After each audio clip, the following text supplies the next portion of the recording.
Hello everybody, this is an astrological forecast for Aries for October of 2012. This also applies if you have an Aries ascendant. So Aries this month, big focus on finances, your relationships, studying and learning, and maybe the possibility of a little bit of travel. The biggest thing that's happening this month, and it happens on the 5th of October, is that Saturn changes sign. Moves out of your 7th house where it's been for the last 2 years and 8 months and goes into your 8th house. So whilst it's been in your 7th house, you've had a lot of lessons, Aries, about your relationships. Maybe some of your relationships have ended. Maybe you've had some painful experiences in relationships. But as long as you've learned those lessons, and maybe for those of you who have managed to stick in a relationship through this transit and really gone through those hard times and changes, that relationship now is likely to be a very strong one. It will be able to sustain all kinds of winds and gales of change. So if you've managed it this far, it's likely that that relationship will stay with you for the very long term. For those of you that have had a clean sweep, as long as you've learned those important lessons, maybe you've been giving too much in your relationships. Maybe you've been allowing people to take advantage of you too much. Maybe you've been the one supporting somebody else financially, and it's time for that to be over. So whatever it is, whatever those lessons are, as long as you've learned them, then Saturn has done a really good job for you. So after the 5th of October, Saturn moves into your 8th house, Aries.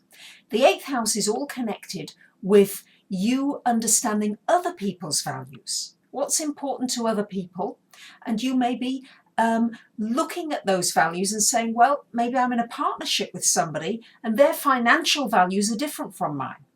Because it's very likely during this period, if you are in a partnership, either a business partnership or a relationship or a marriage, that your partner may lose their income, may lose their job, and you may really have to stand on your own 2 feet financially.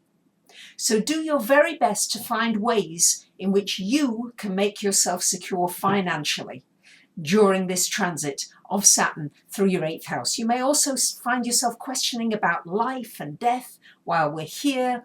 And also, for the last 3 weeks of the month, we've got a trine from that Saturn to Neptune in your 12th house. So this is a wonderful time for studying anything metaphysical like astrology or tarot or Reiki or anything like this. But with it being a trine to Saturn, you can now make these things real in your life. So maybe you've had a dream of having a business or doing readings or whatever it is. Now with that Saturn influence, you can make this a reality. It's also a good time for anything artistic, musical, very good for that as well. Much of the month we've got Venus in your 6th house of work. So Venus there could mean some good opportunities with your co-workers at work, maybe something nice happening in work for you. It's also a good aspect for your physical health. What you have to watch though with Venus is a tendency to overindulge sometimes, especially in sweet things. So be careful you don't jump for the chocolate or the desserts too much. We've got Mars in your 8th house for the first week of the month. So this is going to mean that possible conflicts with somebody as far as joint finances are concerned. And then it goes into your 9th house. This is a wonderful time for study, for learning something new, for traveling. Can also mean some issues with the law sometimes. If you've got a legal case going, it can mean that you maybe push forward with it, or there are some disagreements that maybe need to be resolved.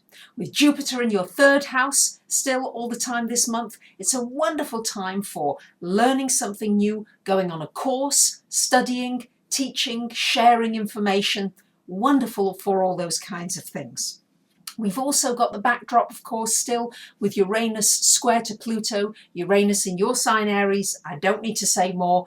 Many of you have had your lives turned upside down and you're really having to go with the changes. It's still square to that Pluto in your 10th house, so you're going to have to learn how not to compromise in your career, how to go for what it is that you really want, not to feel too restricted maybe by the people around you, but to really take your own power and your own freedom in your work, and maybe really it's the time to push out, to really go for the things that you want in your workplace. Now, it might not be very easy. You might have to overcome obstacles because Pluto now is in mutual reception with Saturn. So what does that mean? Now that Saturn goes into Scorpio on the 5th of the month, Pluto and Saturn are almost like a conjunction in the heavens. So this means that you're going to have to guard against people who want to control you, people who are in authority figures. And Aries, you don't like authority figures at the best of times. So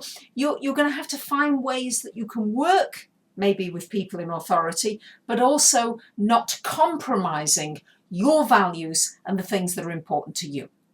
So I think there's certainly a possibility of new relationships coming in, particularly towards the end of this month when Venus comes into your 7th house.